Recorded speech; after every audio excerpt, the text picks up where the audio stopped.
एक आदमी जो अपनी पावर से लॉकर पर हाथ रख कर पहले तो उसे फील करता है और फिर 30 सेकंड में ही उस मुश्किल तिजोरी को खोल लेता है। अब उसने ये सब कैसे किया? अब इसी के साथ हम कुछ टाइम पहले की कहानी देखते हैं, जिसमें हम एक आदमी सेबास्टियन को देखते हैं और वो अपनी वीडियो लैपटॉप में रिकॉर्ड कर रहा होता है, जिसमें वो कहता है कि आज मैं आपको एक सच्ची कहानी सुनाने वाला हूँ। एक दफा एक आदमी था जो लॉकर्स बनाने के काम करता था, लेकिन फिर उसकी पूरी फैमिली की मौत हो गई और उसके बाद उसने 4 ऐसे लॉकर्स बनाए जिसे दुनिया के सबसे मुश्किल लॉकर्स कहा जाता था, क्योंकि उन लॉकर्स को कोई भी नहीं खोल सकता था। वो आदमी अपनी फैमिली को खोकर काफी दुखी था, इसीलिए उसने खुद को ही एक लॉकर में बंद कर लिया और उस लॉकर को खोलने के लिए बहुत सारे लोगों ने कोशिश की, लेकिन कोई भी कामयाब नहीं हो पाया। इसीलिए उसी लॉकर में उस आदमी की भी मौत हो गई। लास्ट में इस लॉकर को उस आदमी की कब्र समझकर उसे पानी में बहा दिया गया, लेकिन अभी भी वो 3 लॉकर्स बाकी थे। लेकिन वो 3 लॉकर्स कहाँ पर हैं और किसके पास हैं, इस बात का किसी को भी नहीं पता। ये सब कुछ बताने के बाद सेबास्टियन अपना वीडियो खत्म कर देता है और फिर उसे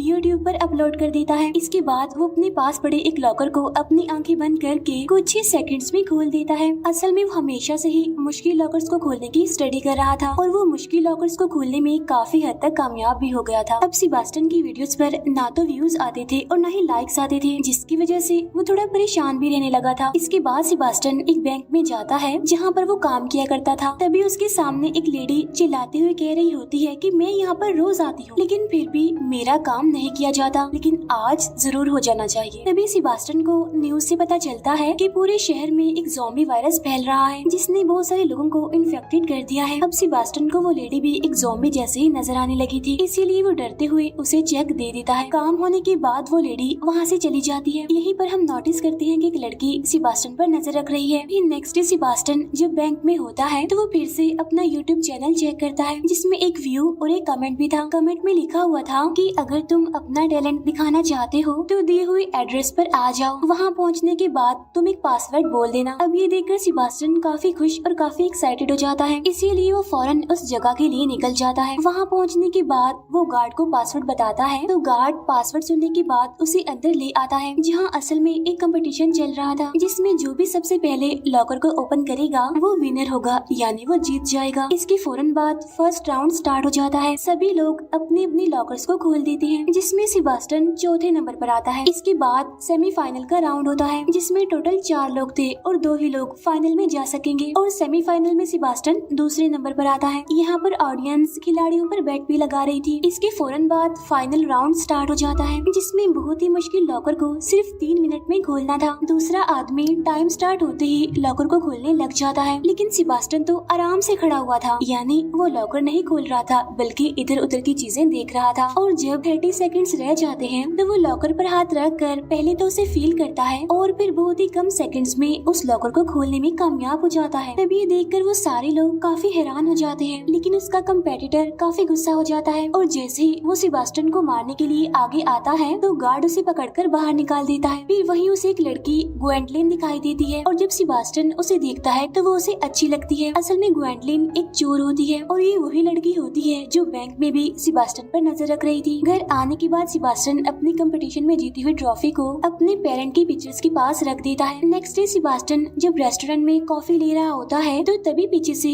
ग्वेंडलिन आ जाती है और अचानक से उसके सामने आ जाने की वजह से सेबास्टियन की कॉफी खुद पर ही गिर जाती है, लेकिन सेबास्टियन उसे वहाँ पर देखकर खुश हो जाता है। यहाँ पर ग्वेंडलिन उससे कहती है कि वो कमेंट मैंने ही तुम्हें किया था ताकि मैं तुम्हारे टैलेंट को देख सकूं। वो उसे ये भी रिवील करती है कि मैं वांटेड हूँ, बहुत सारी कंट्रीज की पुलिस मुझे पकड़ना चाहती है। तब ये सुनकर सेबास्टियन थोड़ा डर जाता है। तब ग्वेंडलिन कहती है कि मेरे पास तुम्हारे लिए एक काम है। हम असल में एक इंटरनेशनल चोरी करेंगे, जिसमें हमें उस बूढ़े आदमी के बनाए गए वो तीनों मुश्किल लॉकर्स खोलने हैं। वही बूढ़ा आदमी जिसे हमने मूवी के स्टार्ट में भी देखा था, यानी जिसने वो मुश्किल लॉकर्स बनाए थे। ग्वेंडलिन बताती है कि उन लॉकर्स में बहुत सारा पैसा है। तभी ये सुनकर सेबास्टियन काफी एक्साइटेड हो जाता है, क्योंकि वो हमेशा से ही उन 3 मुश्किल लॉकर्स को खोलना चाहता था। तब ग्वेंडलिन कहती है कि हमारे पास और भी लोग हैं और हम सब मिलकर ये चोरी करेंगे। इसके बाद वो उसे अपना कार्ड देकर वहाँ से चली जाती है। घर आने के बाद सेबास्टियन काफी देर तक सोचता रहता है और फिर वो ग्वेंडलिन का साथ देने के लिए एग्री हो जाता है। फिर नेक्स्ट डे वो ग्वेंडलिन के घर जाता है, जहाँ पर वो सेबास्टियन को टीम के बाकी मेंबर से मिलवाती है, जिनमें एक लड़की कोरिना थी जो कि हैकर थी, दूसरा एक आदमी जो खतरनाक ड्राइवर था और तीसरा जो कि काफी स्ट्रॉन्ग था क्योंकि वो बॉडी बिल्डर था। तब सेबास्टियन कहता है क्या हम पांचों मिलकर चोरी करेंगे और फिर किसी जगह पर छुप जाएंगे, जिस पर ग्वेंडलिन कहती है कि हाँ ऐसा ही प्लान है। तब सेबास्टियन कहता है कि ऐसा नहीं हो सकता क्योंकि ऐसा करने से तो पुलिस को शक हो जाएगा हम पर। तब ग्वेंडलिन कहती है कि हम 5 लोगों की एक टीम है, इसीलिए पुलिस को बहुत जल्द तो हम पर शक नहीं होने वाला। अब कोरिना उन सभी को उन तीनों लॉकर्स के बारे में बताती है कि पहला लॉकर पेरिस में है जिसे खोलना सबसे आसान है क्योंकि वहाँ पर इतनी सिक्योरिटी नहीं है। दूसरा लॉकर प्राग में है जिसे खोलना थोड़ा सा मुश्किल है और तीसरा लॉकर स्विट्जरलैंड में है जिसे खोलना सबसे ज्यादा मुश्किल है और इसमें कम से कम $100 मिलियन हैं। फिर कोरिना उस आदमी के बारे में भी बताती है जिसके ये तीनों लॉकर्स थे। इसके बाद वो सभी रेडी होकर पेरिस के लिए निकल जाते हैं जहाँ वो सभी लोग सेबास्टियन को प्लान समझाकर उसे बैंक के पास भेजते हैं। इसके बाद सेबास्टियन बैंक के अंदर आ जाता है जहाँ वो डर की वजह से काफी नर्वस था। तब प्लान के अकॉर्डिंग वो वॉशरूम में छुप जाता है। इसके बाद वहाँ पर ग्वेंडलिन आ जाती है जो बाहर खड़े गार्ड को उसका सामान पकड़ने के बहाने उसकी चाबी ले लेती है और अंदर आने के बाद वो रिसेप्शनिस्ट को उसके लॉकर के पास ले जाने के लिए कहती है, वो लॉकर जो उसने गलत नाम से यहाँ पर ओपन करवाया था। फिर वो लेडी ग्वेंडलिन को लॉकर के पास छोड़ देती है। इसके बाद कोरिना अंदर आती है जो काउंटर पर बैठे लोगों को डिस्ट्रैक्ट करते हुए कहती है कि मेरा क्रेडिट कार्ड गुम हो गया है। उधर ग्वेंडलिन सेबास्टियन को वॉशरूम से बाहर निकाल कर लिफ्ट से होते हुए उस लॉकर के पास ले आती है जिसे देखकर सेबास्टियन बहुत खुश हो जाता है और अब वो अपने थोड़े मूवमेंट्स करके ग्वेंडलिन को लॉकर की कहानी सुनाने लगता है। तब ग्वेंडलिन उसे कहती है कि प्लीज पहले तुम लॉकर को खोल लो। इसके बाद सेबास्टियन एक म्यूजिक लगाकर लॉकर को खोलने की कोशिश करता है। इस लॉकर में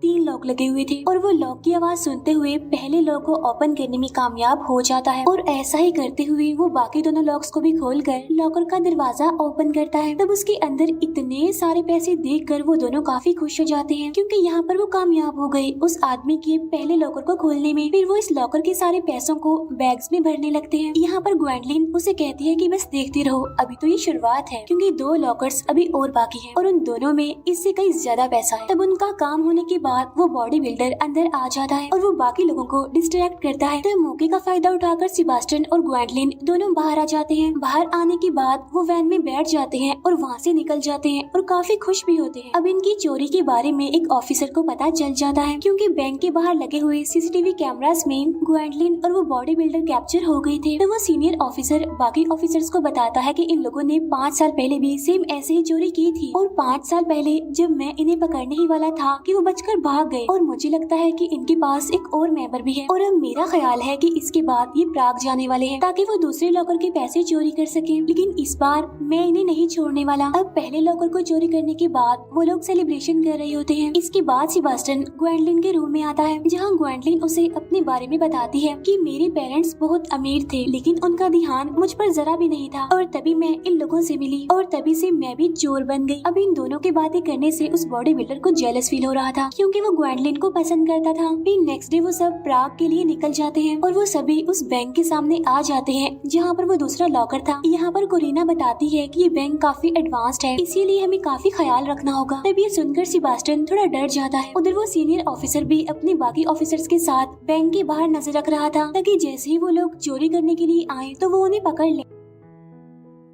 उधर ग्वेंडलिन सेबास्टियन को समझाकर उसकी हिम्मत बढ़ाती है। इसके बाद सेबास्टियन बैंक के अंदर चला जाता है जहां वो कोरिना की दी गई नकली आईडी की मदद से आगे बढ़ता है। साथ साथ कोरिना उसे इंस्ट्रक्शंस भी दे रही थी। आगे बढ़ने पर सेबास्टियन को 2 दरवाजे दिखाई देते हैं जिसमें से वो लेफ्ट साइड वाले दरवाजे की तरफ जाता है और फिर लिफ्ट की मदद से उस लॉकर के पास चला जाता है। लेकिन कैमरास पर नजर रखने वाले गार्ड्स को उस पर शक होने लगता है क्योंकि वो दरवाजे से अंदर जाने के बाद बाहर आया ही नहीं। इसके बाद सेबास्टियन एक डोर के पास आता है जो कि लॉक था। तब कोरिना उसे अपनी उंगली को चाबी की तरह घुमाने का ड्रामा करने के लिए कहती है ताकि किसी को भी उन पर शक न हो और तब तक कोरिना उस लॉक को हैक करके वो दरवाजा खोल देती है। इसके बाद सेबास्टियन को ग्वेंडलिन मिलती है। तब वो दोनों लिफ्ट के जरिए लॉकर के पास आने लगते हैं लेकिन तभी गार्ड्स वहाँ पर आकर उन पर अटैक कर देते हैं। लेकिन यहाँ पर ग्वेंडलिन अपनी पावर का इस्तेमाल करते हुए सभी गार्ड्स को बेहोश कर देती है। ग्वेंडलिन की बहादुरी देखकर सेबास्टियन काफी हैरान हो जाता है। उधर गार्ड्स को भी सीसीटीवी से पता चल जाता है कि दरवाजे का लॉक हैक हैक करके खोला गया है, इसीलिए वो सभी डोर्स को बंद कर देते हैं। इसीलिए कोरिना अब उस बॉडी बिल्डर को प्लान 2 यूज करने के लिए कहती है और तब वो बॉडी बिल्डर अपना मास्क लगाकर बैंक के अंदर घुस जाता है और वो सभी को गन दिखाकर एक जगह पर खड़े होने के लिए कहकर काउंटर वाली फीमेल को सारे पैसे बैग में भरने के लिए कहता है ताकि वो सभी को डिस्ट्रैक्ट कर सके। उधर उस ऑफिसर को कहीं भी कोई भी गड़बड़ नहीं लगती, इसीलिए उसे शक हो जाता है कि कुछ तो उल्टा चल रहा है। इसीलिए वो अब उस बैंक के अंदर आ जाता है अपने ऑफिसर्स के साथ, जहाँ उसे पता चलता है कि उस लॉकर को तो एक हफ्ता पहले ही कहीं और पर शिफ्ट कर दिया गया है। तब ये सुनकर वो ऑफिसर गुस्सा हो जाता है, इसीलिए अब वो अपनी असिस्टेंट और बाकी ऑफिसर्स के साथ उस ब्रांच के लिए निकल जाता है। उधर सेबास्टियन जब दूसरे लॉकर को खोल रहा होता है तब उसे थोड़ी गड़बड़ हो जाती है, जिससे बाकी लॉक्स भी अंदर चले जाते हैं। तब सेबास्टियन ग्वेंडलिन को कहता है कि अगर अब गलती हुई तो ये लॉकर हमेशा के लिए बंद हो जाएगा। इसके बाद वो फिर से लॉकर को ओपन करने की कोशिश करता है, जिसमें वो लकीली एक एक करके तीनों लॉक्स को खोल लेता है, जिससे उस लॉकर का दरवाजा भी फाइनली खुल जाता है और ये देखकर वो दोनों काफी खुश हो जाते हैं। उधर कोरिना अपने साथी बॉडी बिल्डर से कहती है कि काम हो गया है, अब तुम वापिस आ जाओ। लेकिन तभी उस बॉडी बिल्डर को गार्ड्स पकड़ने आ जाते हैं और तब बचने की कोशिश में उसके शोल्डर पर गोली लग जाती है, इसीलिए वो विंडो से कूदकर सीधा वैन में आ जाता है। जब बॉडी बिल्डर बैंक से बाहर निकल जाता है तो लोग भी बैंक से बाहर निकलने लगते हैं। तब मौके का फायदा उठाकर ग्वेंडलिन और सेबास्टियन भी बैंक से बाहर आ जाते हैं और वैन की तरफ भागने लगते हैं। तब सेबास्टियन अपने बैग को वैन में डाल देता है। तो वो बॉडी बिल्डर पहले ग्वेंडलिन को पकड़कर वैन में बिठाता है और जब वो सेबास्टियन को पकड़कर अंदर बिठाने लगता है तो उसे ख्याल आता है कि अगर ये हमारे साथ रहा तो वो ग्वेंडलिन को मुझसे छीन लेगा, इसीलिए वो इस गुस्से में उसे बाहर फेंक देता है वैन से। तभी देखकर वो सारे काफी हैरान हो जाते हैं, लेकिन तब तक वैन भी वहाँ से जा चुकी थी। उधर अनफॉर्चुनेटली पुलिस सेबास्टियन के पीछे पड़ जाती है, इसीलिए वो एक साइकिल चुरा कर वहाँ से भागने लगता है। इसके बाद वो ऑफिसर भी उस बैंक तक पहुँच जाता है, जहाँ उसे पता चलता है कि वो लॉकर भी चोरी हो गया है, यानी दूसरा लॉकर, और सीसीटीवी में भी कोई सबूत नहीं है, वो भी ब्लैंक है। तभी ये सुनकर उस ऑफिसर को बहुत गुस्सा आता है। उधर सेबास्टियन पुलिस को डिस्ट्रैक्ट करते हुए एक ट्रेन में चढ़ जाता है। उधर वैन में ग्वेंडलिन उस बॉडी बिल्डर से पूछती है कि आखिर तुमने ऐसा क्यों किया, सेबास्टियन को क्यों वैन से बाहर फेंक दिया। जिस पर वो बॉडी बिल्डर कहता है कि अगर मैं ऐसा ना करता तो हम सभी फंस जाते, और वैसे भी अब हमें सेबास्टियन की कोई जरूरत नहीं है, क्योंकि अब हमारे पास इतना पैसा आ गया है कि हमें तीसरे लॉकर को चोरी करने की जरूरत ही नहीं है। तब ग्वेंडलिन कहती है कि मैं ये मिशन पैसों के लिए नहीं कर रही। तब इसीलिए वो गुस्से में आकर वैन से बाहर निकल जाती है। तब ग्वेंडलिन को जाता हुआ देख कोरिना भी उसके साथ मिल जाती है। तब उन्हें देखकर वो बॉडी बिल्डर कहता है कि चले जाओ तुम लोग, मुझे तुम्हारी अब कोई जरूरत नहीं है। उधर सेबास्टियन अब अपने घर आता है, जहाँ ग्वेंडलिन और कोरिना पहले से ही मौजूद होती हैं और वो सेबास्टियन को सरप्राइज देकर डरा देती हैं। सेबास्टियन गुस्से में आकर उनसे कहता है कि तुम यहाँ पर क्या कर रही हो, चले जाओ यहाँ से। तब ग्वेंडलिन उसे समझाते हुए कहती है कि हमारा वो साथी यानी बॉडी बिल्डर पैसों के लिए ये मिशन करना चाहता था, लेकिन मैं पैसों के लिए नहीं कर रही, बल्कि मैं तो हिस्ट्री में अपना नाम लिखने के लिए ऐसा कर रही हूँ, और हम तुम्हारे बगैर तीसरे लॉकर को नहीं खोल सकते। तब यहाँ पर सेबास्टियन उनकी बात मानते हुए कहता है कि अब तो मुझे भी उस लॉकर को खोलकर अपनी एक्साइटमेंट को खत्म करने का दिल है। तब ये सुनकर वो दोनों हंसने लगती हैं। उधर उस सीनियर ऑफिसर को यूट्यूब पर सेबास्टियन की वीडियो मिल जाती है। तब वो अपनी असिस्टेंट को बुलाकर उसे कहता है कि उन लोगों ने इस लड़के को हायर किया है उस लॉकर को खोलने के लिए, लेकिन ये तो एक आम सा लड़का है और इसका कोई भी क्रिमिनल रिकॉर्ड नहीं है, और उन लोगों ने इसे अपना काम होने के बाद वैन से बाहर फेंक दिया, और अब शायद वो काफी डरा हुआ होगा, और इसीलिए शायद हम उसे भी पकड़ ले और बाकियों को भी पकड़ ले, और इस तरह से हम उनके मास्टरमाइंड तक पहुंच जाएंगे। उधर वो लोग तीसरे लॉकर यानी स्विट्जरलैंड के लिए निकलते हैं, जहाँ पर वो ऑफिसर पहले से ही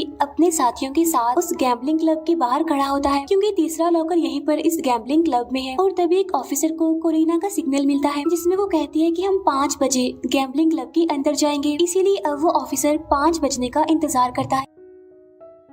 और जब 5 बजते हैं तो वो गैम्बलिंग क्लब के अंदर आकर मैनेजर को कहता है कि लॉकर को खतरा है, जिस पर वो मैनेजर कहती है कि हमें पता है, आप लोगों ने तो हमें बताया था। तब ये सुनकर वो ऑफिसर एकदम हैरान हो जाता है। तो वो मैनेजर उन्हें बताती है कि 8 घंटे पहले आप लोगों की तरफ से हमें कॉल आई थी कि लॉकर चोरी होने वाला है, इसीलिए हमने उस लॉकर को दूसरी ब्रांच में शिफ्ट करवा दिया है। इसके बाद मूवी अब 8 घंटे पहले चली जाती है, जहाँ पर कोरिना ने ही मैनेजर को कॉल करके कहा था कि लॉकर चोरी होने वाला है, और तब मैनेजर ने गार्ड्स को बुलवाया ताकि वो उस लॉकर को दूसरी ब्रांच में भिजवा सके। लेकिन जिस गाड़ी में वो गार्ड्स होते हैं उस गाड़ी में ग्वेंडलिन घुस जाती है और वो दोनों गार्ड्स को मारकर उन्हें बेहोश कर देती है। इसके बाद वो और सेबास्टियन दोनों गार्ड्स के कपड़े पहनकर उस गैम्बलिंग क्लब में आते हैं और गाड़ी में लॉकर रख कर उसे ले जाने लगते हैं। इसके बाद मूवी फिर से प्रेजेंट टाइम में आ जाती है, जहाँ पर वो ऑफिसर एक बार फिर से भड़क जाता है और अपने ऑफिसर्स के साथ उन्हें ढूंढने के लिए निकल जाता है। उधर गैम्बलिंग क्लब के बाहर बॉडी बिल्डर और उसका दूसरा साथी यानी वो ड्राइवर भी होते हैं, जो बाकियों के लॉकर को चोरी करने के बाद अपना हिस्सा यानी अपने पैसे लेने आए थे। लेकिन तभी उसे ग्वेंडलिन की लोकेशन का पता चल जाता है कि वो यहाँ पर नहीं है। उधर कोरिना को भी पता चल जाता है कि उनका वो साथी यानी बॉडी बिल्डर अब ग्वेंडलिन के पास जा रहा है, क्योंकि उस टाइम वो गैम्बलिंग क्लब के पास ही थी।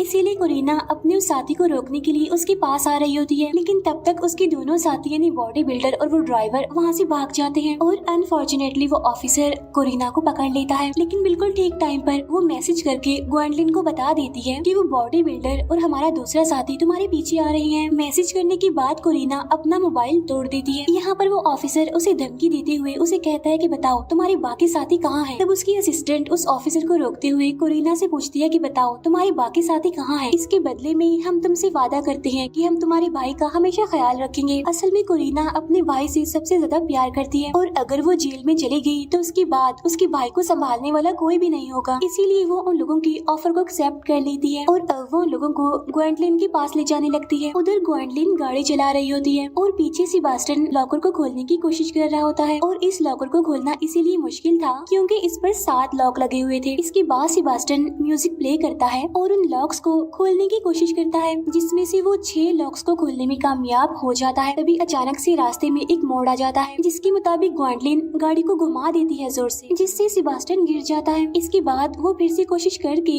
7वें लॉक को भी खोल लेता है। सारे लॉक्स को खोलने के बाद फाइनली वो लॉकर को ओपन करने में कामयाब हो जाता है, जिससे वो दोनों इतने ज्यादा खुश हो जाते हैं कि उनकी खुशियों का कोई ठिकाना ही नहीं होता, क्योंकि वो 3 सबसे मुश्किल लॉकर को खोलने में कामयाब हो गए थे। इसके बाद वो गाड़ी को एक जगह पर रोक कर सारे पैसे बैग में भरने लगते हैं। लेकिन तभी वहाँ पर वो बॉडी बिल्डर और उनका दूसरा साथी यानी वो ड्राइवर अपना हिस्सा लेने के लिए वहाँ पर आ जाते हैं। यहाँ पर वो बॉडी बिल्डर उन पर गन पॉइंट करके पैसे मांगता है, लेकिन ग्वेंडलिन इसके लिए साफ इनकार कर देती है। इसीलिए वो सेबास्टियन को शूट कर देता है, लेकिन उसकी गन में एक भी बुलेट नहीं थी। इसके बाद ग्वेंडलिन उस पर गन पॉइंट करके उसे कहती है कि मुझे तो तुम पर पहले से ही भरोसा नहीं था, इसीलिए मैंने तुम्हारी गन में गोलियां डाली ही नहीं थी। इसके बाद वो उन दोनों को गाड़ी से बांध देती है और उनकी गाड़ी लेकर सेबास्टियन के साथ वहाँ से निकल जाती है। तब उनके जाने के बाद वो ऑफिसर भी वहाँ पर आ जाता है और वो बॉडी बिल्डर और उनके उस साथी ड्राइवर को पकड़ लेता है। उधर ग्वेंडलिन और सेबास्टियन भागते हुए एक बोट के पास आ जाते हैं, लेकिन इससे पहले कि वो वहाँ से भाग पाते अनलकीली